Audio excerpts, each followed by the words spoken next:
Amagracia ose avanoshayiwa mumagariro avo. Zvitsidzo Johani 1 verse 16 kusvika 17. Kubva mumafasha enyasha dzake takapiwa chose nyasha pamusoro pedzimwe nyasha. Mutemo wakapiwa nokuna Mozisi, nyasha nechokwadi zvikauya nokuna Jesu Kristu. Munamato. Moyo wa Yesu, tipeiwo magracia ose atinoshayiwa mumagariro edu. Makazvivimbisa Yesu. Amen.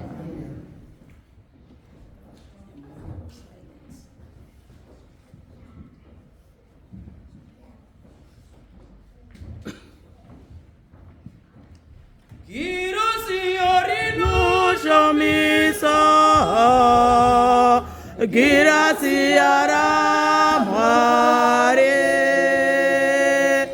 e gracia rino shamisa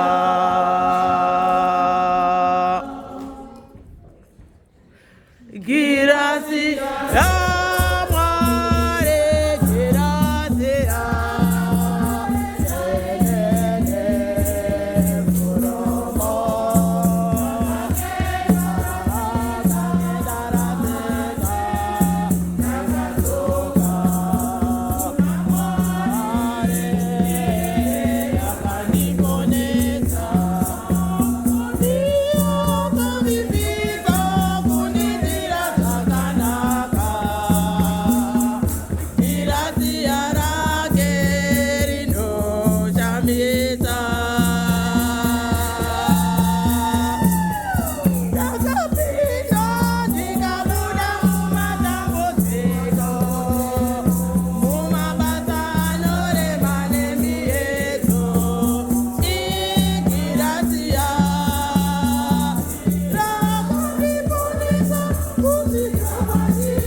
ndichavapa kugarika nemhuri dzavo. Greeting yedu iri kubva kuna vaFilipi chapter 4 verses 6 to 7. Musazvidya mwoyo nechii chose zvacho, asi muna zvose isai zvichemo zvenyu kuna Mwari nokunamata, nokuteerera nokutenda. Rugare rwaMwari runopfuura kunzwisisa kwose ruchachengeta mwoyo yenyu nepfungwa dzenyu muna Jesu Kristu. Ngatinamatei. Mwoyo waYesu, tipeiwo kugarika nemhuri dzedu. Makazvivimbisa Yesu. Amen. Nokuti iye upachoke akaburuka kudenga pakudanidzira kwenzira vangere nokuita kwehwamanda yaMwari.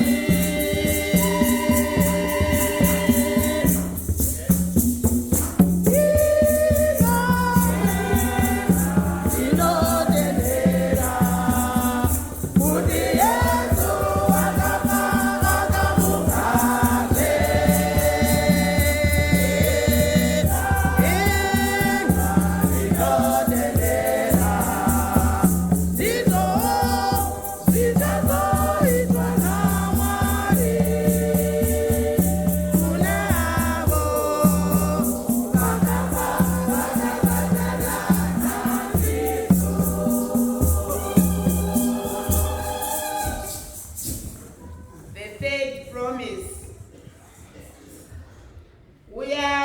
kwandiri imi mose makaremberwa, makatakura mutoro unorema, ini ndichakuzorodzai. Munamato. Mwoyo waYesu tinyaradzei patinosuruvara, makazvivimbisa Yesu.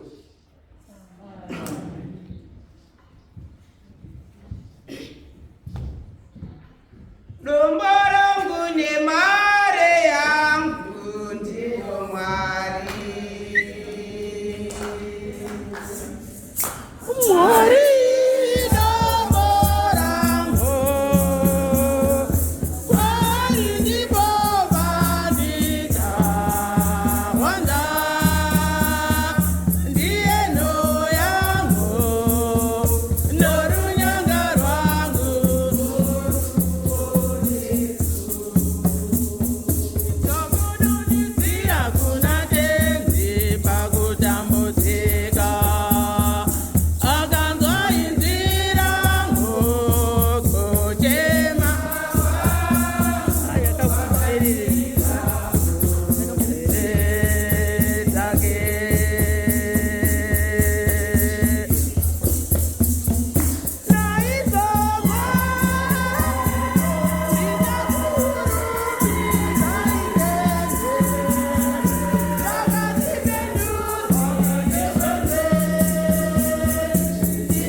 The fourth promise.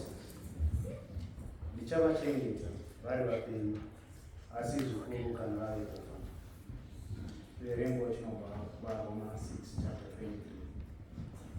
Nokuti mubayiro wechitadza rufu, asi chipo chaMwari chaanopa pachena upenyu husingaperi muna Yesu Kristu mutendi wedu. Munamato. Mwoyo waYesu tichengetei tiri vapenyu, asi zvikuru panguva yokufa. Makazvivimbisa Yesu. Amen. Mukurarama nomukufa tiri vanhu votenzi. Hama dzangu hakuna kana nokumwewe vanozviraramira omene. Hakuna vanozvipira omene. Nokuti kana tichirarama tinoraramira tenzi, kana tichifa tinofira tenzi.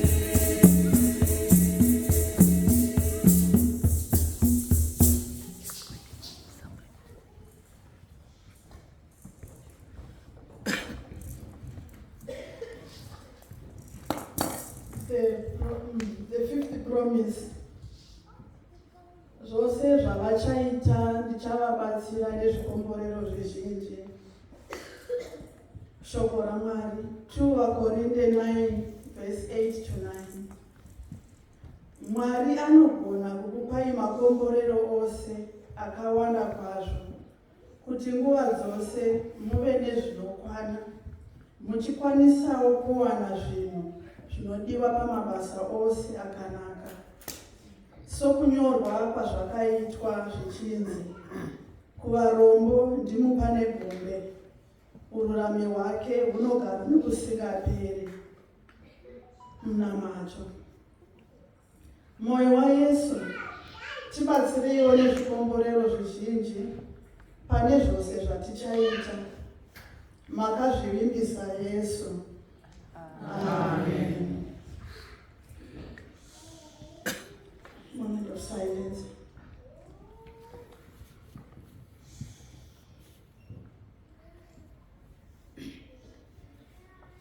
Ndinogara ndichitenda Mwari nguva dzose.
The sixth promise.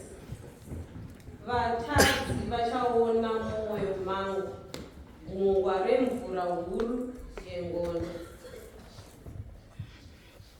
Shoko raMwari. Mwoyo chena watenzi hauperi, tsitsi dzake hadziperi. Mangwanani oga oga zvinenge zviri zvitsva, kutendeka kwenyu kwakakura. Munamato. Mwoyo waYesu, ivaiwo netsitsi kuvatadzi. Makazvivimbisa Yesu. Amen.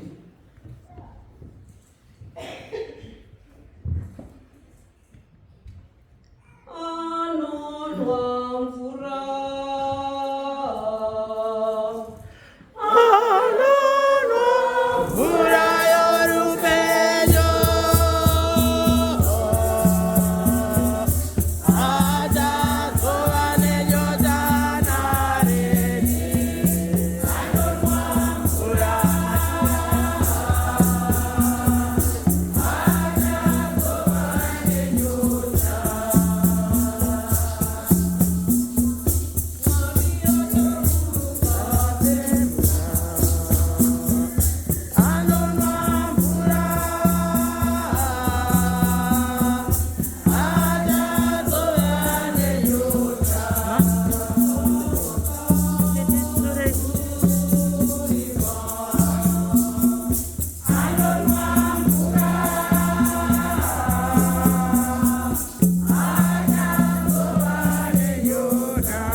mweya yakatonhora ichatsvira kuitira Mwari.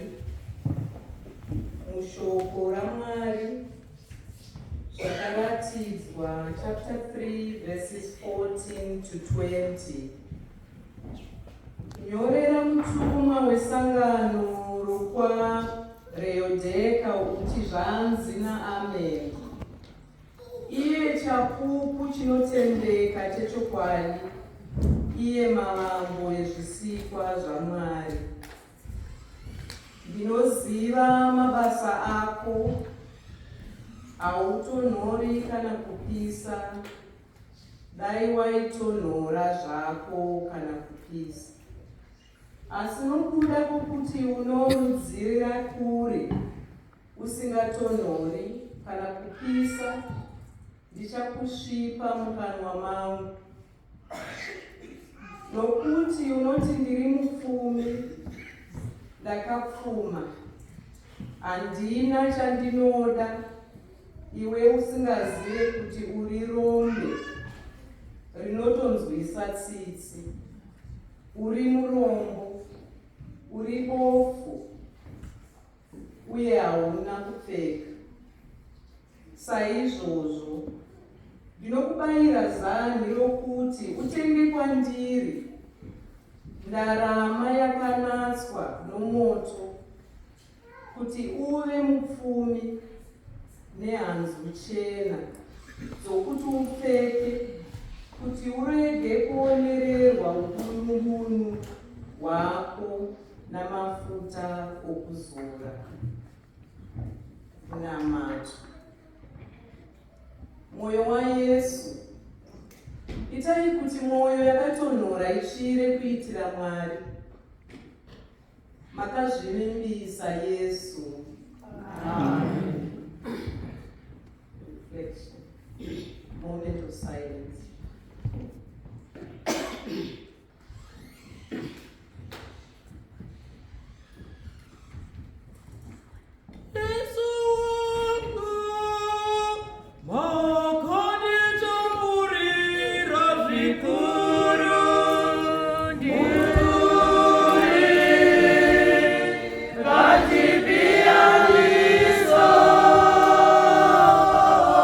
Makanisa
mweya yakanaka ichakurumidza kuwanzopisa Mwari.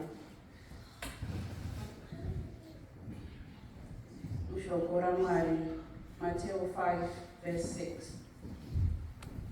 Vakakomborerwa zvavo pane nzara nenyota yoururami, nokuti vachagutswa. Munamato. Mwoyo waYesu, mweya yakanaka ngaikurumidze kuwanzopisa Mwari. Makazvivimbisa Yesu. Amen.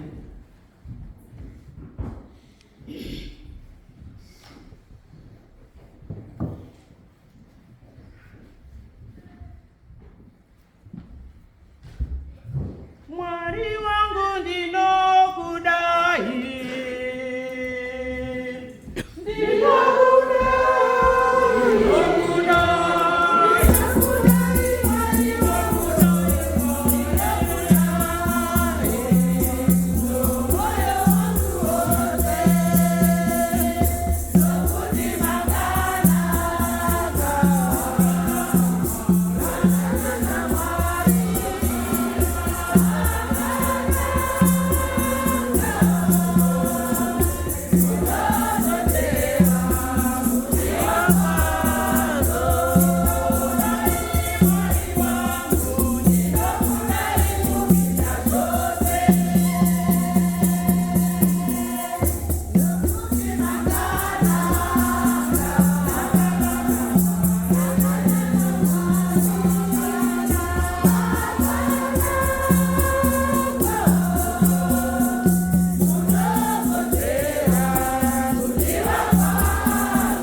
Ndichakomborera nzvimbo dzinochengetwa nokuremekedzwa mufananidzo womwoyo wangu.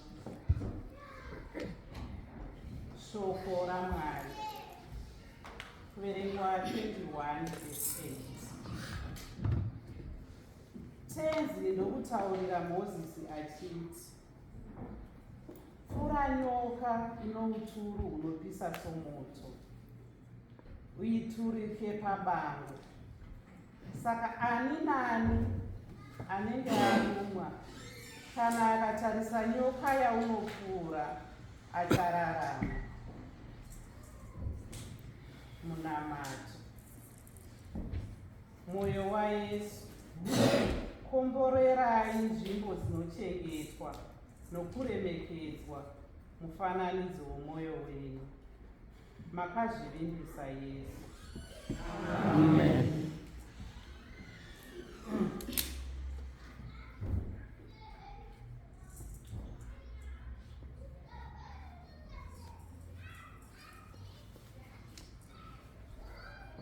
Dini orifano Omega, dini viro viro no.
Ndichapa mapriste simba rekupindura mwoyo mikukutu kwazvo shoko raMwari. 2 Nhongondo 7 verse 14. Kana vanhu vanodaidzwa nezita rangu vakazvirereka vakanamata vava kutsvaga kuti ndivacheukewo vakasiya nzira dzakaipa, pakadaro ini ndichavanzwa kudenga uko, ndichavaregerera chitadzi chavo ndigoporesa nyika yavo. Munamata. Mwoyo waYesu, ipai simba vapriste rekupindura mwoyo mikukutu. Makazivimbisa Yesu. Amen. Kurangarira.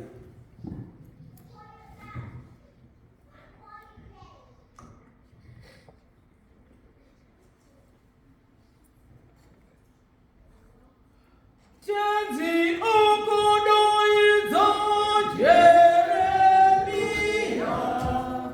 achitsi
promise. Mazita avanhu vose vanobatsira chikumbiro ichi achanyorwa mumwoyo mangu, haachazodzimwe zvakare.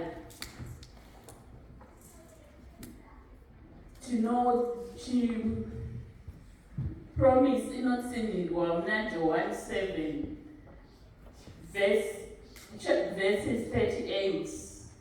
Ani nani anodavira mandiri, sokutaura kunoita magwaro matsvene, mumwoyo make muchayerera nzizi dzemvura yeupenyu. Ngatinamatei. Mwoyo waYesu, mazita avose vanobatsira chikumbiro ichi ngaanyorwe mumwoyo menyu. Makazvivimbisa Yesu. Amen.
kuti vose vanogamuchira communion Sunday yechishanu chechiposhi chomwedzi nepfumbamwe inoteverana vachapiwa gracia rokufa nomwoyo unorwarira matadzo. Havachazofa vasina kugamuchira masakaramende, vachachengetwa mumwoyo mangu musi wemhedziso. Ndini chingwa choupenyu,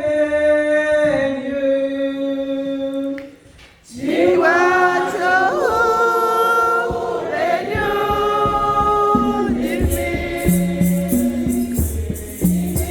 chingwa choupenyu,